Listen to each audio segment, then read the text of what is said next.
दोस्तों बीपीएससी में आज के डेट में एक नई वैकेंसी आई है असिस्टेंट ऑडिट ऑफिसर की। यहाँ पर आप देख सकते हैं आज के डेट में 8 अप्रैल 2021 यहाँ पर इम्पोर्टेंट नोटिस है। इस लिंक पर क्लिक करके आप नोटिस डाउनलोड कर सकते हैं। इसके बाद यहाँ पर एडवर्टाइजमेंट है, इस पर आप क्लिक करके पूरा विज्ञापन पढ़ सकते हैं। और तीसरा यहाँ पर instruction of apply online, form किस तरह से फिलअप करना है इसके बारे में यहाँ पर निर्देश दिया हुआ। चलिए सबसे पहले विज्ञापन डाउनलोड करते हैं और इसमें सिलेक्शन किस प्रकार से होगा, फॉर्म भरने के लिए योग्यता क्या है, एज के बारे में A to Z जानकारी इस वीडियो में आप लोगों को देंगे। यह ऑफिशियल विज्ञापन है। सबसे पहले यहाँ पर विज्ञापन संख्या दिया हुआ है। विज्ञापन संख्या 05/2021 के अंतर्गत यह वैकेंसी आई है। अंकेक्षण निदेशालय वित्त विभाग बिहार के अंतर्गत सहायक अंकेक्षण अधिकारी असिस्टेंट ऑडिट ऑफिसर की टोटल 138 पदों पर नियमित यानी परमानेंट जॉब है, गवर्नमेंट जॉब है यह बिहार सरकार के अंतर्गत। और यहाँ पर टोटल वैकेंसी का डिटेल्स दिया हुआ है। तो आपको लग रहा होगा कि इसमें वैकेंसी बहुत कम है, तो हायर पोस्ट है। हायर पोस्ट में वैकेंसी भी कम ही रहता है। और यहाँ पर कैटेगरी वाइज आप देख सकते हैं टोटल जो है 138 पोस्ट है, जिसमें से 46-35% महिलाओं का आरक्षण है। तो 46 सीट इसमें से रिजर्व है, अलग से नहीं है। 138 में से ही 46 रिजर्व है, जिसमें जनरल का हो गया यहाँ पर 54, फीमेल का जनरल में 19। इसके बाद EWS कैटेगरी में 14 है, EWS फीमेल का यहाँ पर 4 हो गया। SC कैटेगरी में है 22, SC फीमेल का हो गया यहाँ से 8। ST कैटेगरी में 2 है, ST में फीमेल के लिए नहीं है सीट रिजर्व। और EBC कैटेगरी में है 25, जिसमें से महिलाओं के लिए 9 सीट रिजर्व है। BC कैटेगरी में 17 हो गया और BC फीमेल का यहाँ पर 6 दिया हुआ है। इसके बाद पिछड़ा वर्ग BC कैटेगरी में फीमेल का 3% अलग से आरक्षण है, तो 4 सीट यहाँ पर है। अगर आप अदर स्टेट से हैं तो आप यह जो 54 सीट है जनरल वाले सीट, इस पर आप क्वालिफाई कर सकते हैं। अगर आप अदर स्टेट से हैं तो इस फॉर्म को भर सकते हैं। और आरक्षण का लाभ सिर्फ बिहार के निवासियों को मिलेगा, जिसमें से यहाँ पर देख लीजिए फ्रीडम फाइटर का भी 3 सीट रिजर्व है। बाकी यहाँ पर दिव्यांग के लिए अलग अलग कैटेगरी में दिया हुआ है। तो वेतनमान इसमें जो सैलरी है लेवल 7 के अंतर्गत यह जॉब है, तो लेवल 7 के अकॉर्डिंग इसमें आपको सैलरी मिलेगा। तो 60,000 के लगभग इसमें आपको सैलरी मिलेगा।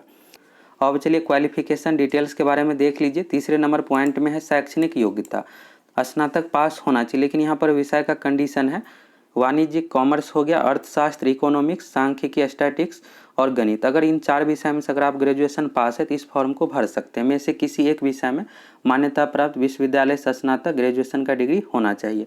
अगर ये नहीं है तो यहाँ पर और कंडीशन है MBA विथ फाइनेंस में होना चाहिए, CA या ICWA या CS डिग्री धारक भी इस पद के लिए आवेदन करने के पात्र होंगे। तो 4 यहाँ पर स्नातक का सब्जेक्ट हो गया और 4 अलग डिग्री है। अगर इसमें से कोई एक है तो इस फॉर्म को आप फिलअप कर सकते हैं। शैक्षणिक योग्यता संबंधी प्रमाण पत्र जो होना चाहिए, आवेदन करने की अंतिम तिथि 15 मई 2021 तक होना चाहिए। अगर आप अभी पढ़ रहे हैं, परीक्षा दे दी है, तो रिजल्ट जो आना चाहिए 15 मई 2021 तक। अगर रिजल्ट आ गया है तो इस फॉर्म को आप भर सकते हैं। उम्र सीमा के बारे में यहाँ पर है, एज जो काउंट किया जाएगा 1 अगस्त 2020 से। 1 अगस्त 2020 को न्यूनतम उम्र होना चाहिए 21 वर्ष। अलग अलग कैटेगरी में अधिकतम का कंडीशन है। जनरल कैटेगरी में पुरुष का हो गया 37 वर्ष, BC EBC कैटेगरी में एवं जनरल कैटेगरी में महिला का जो उम्र है 40 वर्ष।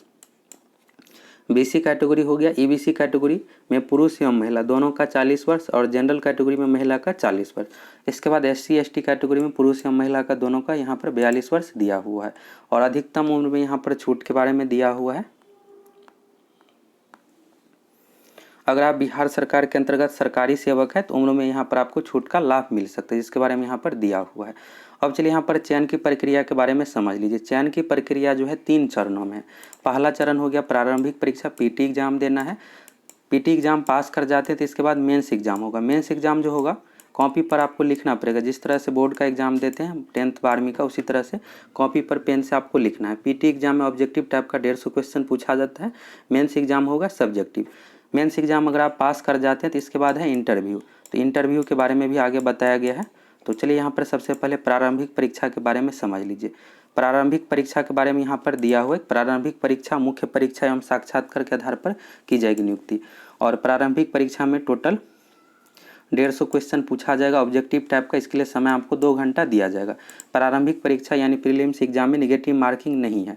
और इसके लिए पाठ्यक्रम अगर आप देखना चाहते हैं तो जिस तरह से BPSC संयुक्त प्रतियोगिता परीक्षा का सिलेबस है सेम उसी अकॉर्डिंग पूछा जाएगा। 66वीं 67वीं BPSC का जो सिलेबस है सेम उसी अकॉर्डिंग। तो उस एग्जाम में टोटल 150 क्वेश्चन पूछा जाता है। 25 से 30 क्वेश्चन करेंट अफेयर से, 25 से 30 क्वेश्चन बिहार से रिलेटेड, 20 से 30 क्वेश्चन साइंस हो गया, 10 क्वेश्चन मैथ से और बाकी GK section history, polity, geography, economics, जिसमें हिस्ट्री से सबसे अधिक क्वेश्चन रहता है 30 से 35 क्वेश्चन तक। तो उस तरह से मिलाकर टोटल 150 क्वेश्चन पूछा जाएगा एग्जाम में। प्रारंभिक परीक्षा में 12 से लेकर 15 गुना अभ्यर्थियों को मेंस एग्जाम के लिए शॉर्ट लिस्टेड किया जाएगा। तो मुख्य लिखित परीक्षा के बारे में यहाँ पर देख लीजिए। मुख्य लिखित परीक्षा में 4 पेपर है, यहाँ पर आप अच्छे से समझ लीजिए। पहला पेपर हो गया समान हिंदी का। समान हिंदी जो है, समान हिंदी में 3 घंटे का समय दिया जाएगा, 100 अंक। और समान हिंदी जो है यह सिर्फ क्वालिफाई, इसमें आपको सिर्फ 30% मार्क्स लाना है, मेरिट लिस्ट में नहीं जुड़ेगा। दूसरा पेपर GS1 है। GS1 300 अंक का हो गया, GS2 300 अंक का, 600 अंक का, और एक ऑप्शनल, यहाँ पर ऑप्शनल वैकल्पिक विषय आप अपने अकॉर्डिंग चूज कर सकते हैं, जिसमें से 4 विषय है, वाणिज्य, अर्थशास्त्र, गणित, सांख्यिकी, और 300 अंक। मेंस एग्जाम में 4 पेपर हो गया। पहला हिंदी हो गया, हिंदी में टोटल 100 अंक का हिंदी है। हिंदी में सिर्फ आपको 30% मार्क्स लाना है। हिंदी का मार्क्स मेरिट लिस्ट में नहीं जुटेगा। मेरिट लिस्ट जो बनेगा, PT एग्जाम का भी मार्क्स मेरिट लिस्ट में नहीं जुटता है मेंस एग्जाम के अकॉर्डिंग। तो मेंस एग्जाम में GS पेपर पहला हो गया 300 अंक का, यह हो गया, और GS पेपर 2 हो गया यहाँ पर 300 अंक का, 600 हो गया टोटल, और 300 अंक का यहाँ पर ऑप्शनल सब्जेक्ट है, तो यहाँ पर 900 हो गया, और 120 अंक का इंटरव्यू है, टोटल 1020 अंक हो गया। मेरिट लिस्ट जो बनेगा 1020 अंक के अकॉर्डिंग। PT में जो 150 अंक का एग्जाम यहाँ पर लिया जाएगा, तो PT का मार्क्स मेरिट लिस्ट में नहीं जोड़ा जाता है। तो यहाँ से आपको समझ में आ गया clear. Mains exam subjective type का होगा, कॉपी पर आपको लिखना पड़ेगा, जिस तरह से बोर्ड एग्जाम देते हैं सेम उसी अकॉर्डिंग। इसके बाद यहाँ पर वैकल्पिक विषय के बारे में दिया हुआ है कि आप BPSC को ऑफिशियल साइट से देख सकते हैं, BPSC को ऑफिशियल साइट पर दिया हुआ है। इसके बाद यहाँ पर इंटरव्यू के बारे में है। नोट, साक्षात्कार का पूर्णांक 120 अंकों का होगा। तो यहाँ से आपको सब कुछ क्लियर हो गया। अब यहाँ पर न्यूनतम का कंडीशन है, हिंदी में आपको 30% मार्क्स लाना ही है, अगर नहीं लाते हैं तो डिस्क्वालीफाई कर दिया जाएगा। बाकी जनरल कैटेगरी के लिए 40% मार्क्स, 1020 का 40% कम से कम आना ही चाहिए, लेकिन कट ऑफ जो है 50 प्लस ही जाता है, 50% से अधिक ही। इसके बाद है पिछड़े वर्ग के लिए 36.5%, EBC कैटेगरी के लिए 34%, SC ST कैटेगरी के लिए 32% कम से कम अंक लाना है, लेकिन 50% प्लस पर ही सिलेक्शन होता है। इसके बाद हो गया यहाँ पर मुख्य लिखित परीक्षा के आधार पर मेधा सूची तैयार की जाएगी। इंटरव्यू 120 अंक का है। इसके बाद यहाँ पर मेधा सूची मेरिट लिस्ट के बारे में दिया हुआ है। उम्मीदवारों की संयुक्त मेधा सूची मुख्य लिखित परीक्षा एवं साक्षात्कार के प्राप्त अंकों को जोड़ के आधार पर तैयार की जाएगी। अगर 2 कैंडिडेट का मार्क्स समान आ जाता है तो उस कंडीशन में मेंस एग्जाम में जिसका भी मार्क्स अधिक रहेगा उस अकॉर्डिंग लिया जाएगा। अगर यहाँ पर मेंस एग्जाम में भी मार्क्स समान हो जाता है तो उस कंडीशन में ऑप्शनल सब्जेक्ट का मार्क देखा जाएगा। अब यह भी समान हो गया तो उस कंडीशन में डेट ऑफ बर्थ देखा जाएगा, अधिक उम्र वाले को पहले लिया जाएगा। अगर डेट ऑफ बर्थ भी समान हो जाता है तो यहाँ पर अल्फ़ाबेटिक अनुसार नाम के अकॉर्डिंग ले लिया जाएगा, एक अक्षर वाले को पहले लिया जाएगा।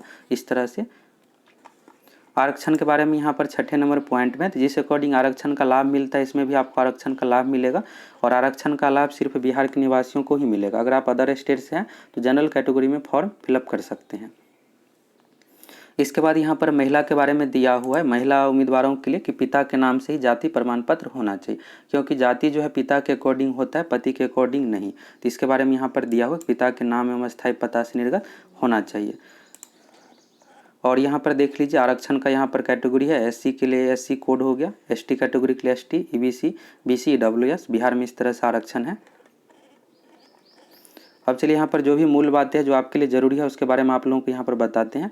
चलिए यहाँ पर फॉर्म भरने का डेट देख लीजिए। फॉर्म जो आप फिलअप कर सकते हैं 17 अप्रैल से, अभी नहीं कर सकते हैं, 10 दिन बाद इसका फॉर्म शुरू होगा, 1 महीने का टाइम दिया हुआ है। 15 मई 2021 तक आप फॉर्म फिलअप कर सकते हैं। फॉर्म कैसे भरना है इसके बारे में भी आप लोगों को बताएंगे। और फॉर्म भरने के लिए यहाँ पर अगर फॉर्म में किसी प्रकार का त्रुटि हो जाता है तो अब BPSC एडिट करने का भी ऑप्शन देता है, जिसके बारे में यहाँ पर दिया हुआ है। अगर फॉर्म भरते समय किसी प्रकार का मिस्टेक हो जाता है तो आप फॉर्म में एडिट कर सकते हैं। अब चलिए यहाँ पर देख लीजिए, यहाँ पर दिया हुआ डॉक्यूमेंट के बारे में। जब आप इंटरव्यू देने जाइएगा तो उस समय आपको सभी ओरिजिनल डॉक्यूमेंट लेकर जाना है। मैट्रिक का हो गया, इंटर का लेकर जाना है, स्नातक पास का यहाँ पर स्नातक डिग्री प्रमाण पत्र, मार्कशीट, ये सब डिटेल्स आपको लेकर जाना है। और स्नातक अंक पत्र, मार्कशीट भी आपको लेकर जाना है। इसके बाद यहाँ पर कैटेगरी के बारे में, अगर आप BC, BC, EWS, SC ST category से आते हैं तो जाति प्रमाण पत्र भी आपको देना पड़ेगा इंटरव्यू के समय। इसके बाद यहाँ पर EWS के बारे में भी दिया हुआ है। दिव्यांग अगर आप है तो दिव्यांग संबंधित आपको सर्टिफिकेट देना पड़ेगा। अगर आप उम्र में छूट लिए हैं, बिहार के सरकारी सेवक है तो उससे संबंधित आपको डॉक्यूमेंट देना पड़ेगा। इसके बाद यहाँ पर स्वतंत्रता सेनानी, भूतपूर्व सैनिक से रिलेटेड भी दिया हुआ है। अब यहाँ पर दिया हुआ है पहचान पत्र भी साथ में आपको लेकर जाना है और 4 फोटो हाल ही का खींचा हुआ होना चाहिए। तो डॉक्यूमेंट अभी फॉर्म भरते समय नहीं मांगा जा रहा है, जब आप वेरिफिकेशन के लिए जाइएगा और इंटरव्यू के समय भी मांगा जाता है। इसके बाद यहाँ पर शुल्क के बारे में दिया हुआ है, तो शुल्क जो है 600 रुपये है। यहाँ से सिंपल सा आप ये समझिए कि सभी कैटेगरी में महिला के लिए 150 रुपये है, बाकी सभी अन्य कैटेगरी में SC ST को छोड़ करके आपको 600 रुपया देना पड़ेगा। General category EWS BC EBC category से आते हैं तो 600 रुपये का पेमेंट करना पड़ेगा। सभी कैटेगरी में फीमेल के लिए 150 रुपये है। SC ST कैटेगरी में 150 रुपये का पेमेंट है। SC ST के बारे में यहाँ पर हो गया 150 रुपये, और सभी कैटेगरी में फीमेल के लिए 150 रुपये, दिव्यांग के लिए भी 150 रुपये है, और अन्य सभी उम्मीदवारों के लिए 600 रुपये का यहाँ पर दिया हुआ है। तो general general EWS BC EBC category के लिए 600 रुपये का पेमेंट है। सभी कैटेगरी फीमेल के लिए 150 रुपये, SC ST कैटेगरी में 150 रुपये है। इसके बाद यहाँ पर 9वें नंबर पॉइंट में दिया हुआ है महत्वपूर्ण निर्देश। BPSC का ऑफिशियल वेबसाइट से आपको फॉर्म फिलअप करना है। फॉर्म फिलअप करने के बाद आपको फाइनल सबमिट करना है, सब कुछ डिटेल्स फिलअप करने के बाद। इसके बाद ऑप्शन आएगा डाउनलोड फील्ड एप्लीकेशन सेक्शन का, उस पर क्लिक करके आपको आवेदन पत्र का प्रिंट निकाल करके अपने पास भविष्य के लिए रख लेना। अगर कभी ज़रूरत पड़ेगा तो उस अकॉर्डिंग आप देख सकते हैं। BPSC ऑफिस आपको भेजने की ज़रूरत नहीं है। इसके बाद यहाँ पर दिया हुआ इंटरव्यू के समय आपसे सभी ओरिजिनल डॉक्यूमेंट मांगा जा सकता है, तो जब आप इंटरव्यू देने जाइएगा और डॉक्यूमेंट वेरिफिकेशन के समय उस समय आपसे डॉक्यूमेंट मांगा जाएगा। फॉर्म भरते समय आपको कोई भी डॉक्यूमेंट अपलोड नहीं करना है, सभी बेसिक जानकारी आपको देना है, qualification details, photo signature upload करके फॉर्म को सबमिट कर देना है। अब फॉर्म कैसे फिलअप करना है इसके बारे में देख लीजिए, और यहाँ पर विज्ञापन की जो भी मूल बातें थी जो आपके लिए ज़रूरी है इस वीडियो में आप लोगों को बता दिए हैं। अब फॉर्म कैसे फिलअप करना है इसके बारे में देख लीजिए। फॉर्म फिलअप करने के लिए आपको BPSC का ऑफिशियल वेबसाइट पर आना है। ऑफिशियल वेबसाइट पर आने के बाद यहाँ पर लेफ्ट साइड में ऑप्शन दिया हुआ है अप्लाई ऑनलाइन का, इस लिंक पर आपको क्लिक करना है। यहाँ पर क्लिक करने के बाद यहाँ पर इस तरह से ऑप्शन आएगा BPSC ऑनलाइन एप्लीकेशन, इस पर आप क्लिक कर दीजिएगा। फिर क्लिक करने के बाद यहाँ से ऑप्शन आएगा लॉगिन करने का, तो अभी ऑप्शन यहाँ पर नहीं दिया हुआ है। 17 अप्रैल से फॉर्म फिलअप होना शुरू होगा, तो जब यहाँ पर दिया जाएगा तो यहाँ पर आपको नीचे में दिख जाएगा इस तरह से ऑनलाइन रजिस्ट्रेशन सेक्शन है। और यहाँ पर अभी आप देखिएगा कि यहाँ पर विज्ञापन संख्या 04/2021 का है, lower division clerk LDC post का है। तभी यहाँ पर असिस्टेंट ऑडिट ऑफिसर का नहीं शुरू हुआ है, तो 17 अप्रैल से यहाँ पर आपको दिखेगा। तो यहाँ पर आ जाना है आपको, और अप्लाई ऑनलाइन का इस तरह से ऑप्शन मिलेगा, आपको उस पर क्लिक कीजिएगा। क्लिक करने के बाद बेसिक डिटेल्स आपको देना पड़ेगा, नाम, mobile number, date of birth, father's name, address, ये सब डिटेल्स फिलअप करने के बाद आपको रजिस्ट्रेशन करना है। जब रजिस्ट्रेशन हो जाएगा तो इसके बाद आपको पेमेंट करना है। रजिस्ट्रेशन होने के बाद आपको यूज़र ID पासवर्ड मिलेगा। इसके बाद यहाँ पर लॉगिन का ऑप्शन है, इसमें आपको यूज़र नेम फिलअप करना है और यहाँ पर पासवर्ड, इसके बाद कैप्चा देना है, लॉगिन कीजिएगा। फिर आपको पेमेंट का ऑप्शन आएगा, पेमेंट करना है। पेमेंट करने के बाद फॉर्म फिलअप करने का ऑप्शन आएगा। इसके बाद आपको फ़ोटो सिग्नेचर और क्वालिफिकेशन डिटेल सब कुछ देने के बाद सबमिट कर देना है। इसके बाद आवेदन का प्रिंट ले लेना है। इस तरह से आपको फॉर्म फिलअप करना है।